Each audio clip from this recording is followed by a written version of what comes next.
Module theory के lectures में हम फर्दर मूव ऑन करते हैं सिंपल मॉड्यूल्स के ऊपर। तो सिंपल मॉड्यूल्स के बारे में देखते हैं। सिंपल मॉड्यूल सच में काफ़ी ज़्यादा सिंपल है, इनमें कुछ भी फैशन नहीं है।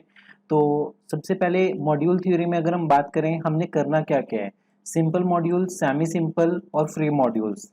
बेसिकली ये तीन आपके पास फंडामेंटल अलजेब्रिक स्ट्रक्चर्स है जो आपको मॉड्यूल्स का बिहेवियर बताती है ओवर द रिंग्स, राइट। ये तीनों पढ़ना जरूरी है। सिंपल मॉड्यूल्स, इस वाली वीडियो में हम सिंपल मॉड्यूल्स को देखेंगे, देन आपको सेमी सिंपल मॉड्यूल्स को देखना है, सेमी सिंपल मॉड्यूल्स, और फिर आपको फ्री मॉड्यूल्स को देखना है। तो सिंपल मॉड्यूल की सिंपल सी डेफिनेशन क्या होती है कि अगर आपके पास मान लेते हैं कि एम कोई मॉड्यूल है, एम कोई मॉड्यूल है और आर मान लेते हैं कि आपके पास कोई भी रिंग है, ठीक है। यही स्ट्रक्चर चल रही है आपके पास, एम कोई मॉड्यूल है और आर कोई रिंग है। हम जो एम मॉड्यूल है इसे सिंपल कब कहेंगे, अगर जीरो तो हमें पता है कि बाय डिफॉल्ट ट्रिवियल मॉड्यूल है, तो जीरो और एम के बीच में कोई भी दूसरा मॉड्यूल नहीं आना चाहिए, सब मॉड्यूल नहीं आना चाहिए। मान लेते हैं कि अगर इनके बीच में कोई सब मॉड्यूल एन आ भी रहा है, मान लेते हैं कि अगर इनके बीच में एन आ रहा है, तो या तो एन को जीरो के इक्वल होना पड़ेगा या फिर एन को एम के इक्वल होना पड़ेगा। मतलब कि सिंपल मॉड्यूल का मतलब ये होता है कि उस मॉड्यूल के बीच में उस मॉड्यूल से छोटा कोई सब मॉड्यूल नहीं है, कोई भी प्रॉपर सब मॉड्यूल नहीं है, नो प्रॉपर सब मॉड्यूल। ये चीज वैसे ही है जैसे आपके पास सिंपल ग्रुप होता है ना, जैसे आप एनालॉजी क्रिएट कर सकते हो सिंपल ग्रुप के साथ। सो एक लाइन आपको क्या याद रखनी है सिंपल मॉड्यूल्स के केस में कि इसका कोई भी प्रॉपर सब मॉड्यूल नहीं है। फर्दर यहां से एमसीक्यू आपके पास बनेगा, और उसके बाद अगर हम बात करें इसके, आपको 3 से 4 एग्जांपल्स आइडिया रखना पड़ेगा, 3 से 4 एग्जांपल्स और एक नॉन एग्जांपल। हम किसी भी एग्जांपल की प्रूफ में नहीं जाएंगे, जैसा कि अभी तक हम किसी भी टॉपिक में नहीं गए, तो अकॉर्डिंगली हम इसमें भी प्रूफ नहीं डेवलप करेंगे, क्योंकि आपको सिर्फ डायरेक्ट रिजल्ट्स याद होने चाहिए। तो डेफिनेशन एक बार देखते हैं, डेफिनेशन में क्या दिया हुआ है।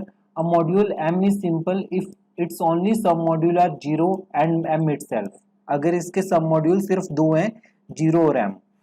फर्दर अगर हम कंसीडर करें एग्जांपल नंबर 1, सबसे फर्स्ट एग्जांपल कंसीडर करें तो उसमें क्या है, अगर आप जो m है वो इंटीजर्स कंसीडर कर लो और जो रिंग है वो भी इंटीजर्स कंसीडर कर लो, तो आप देखोगे कि ये मॉड्यूल बन रहा है और फर्दर ये एक सिंपल मॉड्यूल है। तो आपको ये याद रखना है कि integers as a module over itself it form a simple module, क्योंकि इंटीजर्स और जीरो के बीच में कोई भी दूसरा मॉड्यूल एग्जिस्ट ही नहीं करेगा, इनके बीच में नो अदर मॉड्यूल एग्जिस्ट। तो आपके पास ये फर्स्ट एग्जांपल हो गया।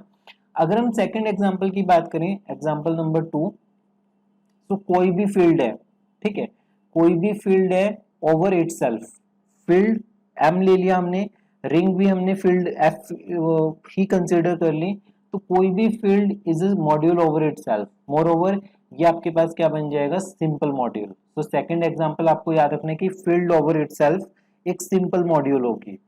थर्ड अगर हम बात करें कि matrix rings as simple modules, matrix rings का मतलब क्या होगा कि जैसे मान लो कि 2x2 की आपके पास मैट्रिसेज है, बेसिकली जो मॉड्यूल है वो 2x2 की मैट्रिसेज है, और जो फील्ड है आपके पास वो क्या है, कोई भी फील्ड हो सकती है, ठीक है।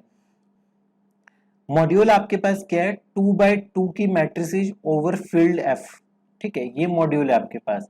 और अगर हम बात करें कि ring of 2x2 matrices over a field as a module over itself, तो ओवर इटसेल्फ ये फिर से आपके पास क्या बनेगा, सिंपल मॉड्यूल बनेगा। क्यों, इसके और जो जीरो मॉड्यूल होगा उनके बीच में कोई भी और नहीं एग्जिस्ट कर रहा। सो 3 एग्जांपल्स देखे हमने, सबसे पहले इंटीजर्स का, फिर कोई भी फील्ड है, फिर आप 2x2 मैट्रिसेस कंसीडर कर सकते हो। देन लास्ट वन, अगर हम कंसीडर करें आपके पास जो मॉड्यूल है वो 2z है, दैट इज इवन इंटीजर्स का मॉड्यूल है, और जो रिंग है आपके पास वो इंटीजर्स की है, ठीक है। तो क्वेश्चन एराइज होते हैं कि क्या जीरो और 2z के बीच में कोई और मॉड्यूल एग्जिस्ट करते हैं, तो इसका आंसर है हाँ, एग्जिस्ट करेगा, 4z एग्जिस्ट करेगा। क्यों, क्योंकि जैसे 4z के एलिमेंट्स कैसे होंगे, 4 -4 8 -8 अप टू सो ऑन। तो ये सबसेट बनेगा आपके पास किसका, 0 +-2 +-4 +-6 +-8 अप टू सो ऑन। तो 2z इवन इंटीजर्स और जो ट्रिवियल मॉड्यूल है उन दोनों के बीच में आपके पास क्या एग्जिस्ट कर गया, एक सब module that is multiples of 4, integer multiples of 4। तो इसका मतलब आपके पास ये जो सेट है, जो इवन इंटीजर्स का सेट था, वो आपके पास सिंपल मॉड्यूल नहीं बनाएगा, राइट।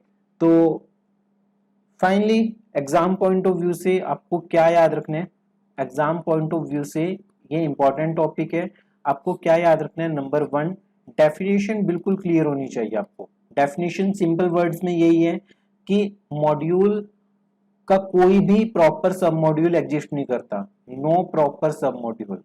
ट्रिवियल सब मॉड्यूल तो होते ही हैं, no proper submodule. Then इसके एग्जांपल्स में सबसे पहले integers, then field, then 2x2 matrices over a field F over itself, ये तीनों आपके पास एग्जांपल्स बनेंगे। नॉन एग्जांपल्स में बात करें तो इवन इंटीजर्स, ये सिंपल मॉड्यूल नहीं होता।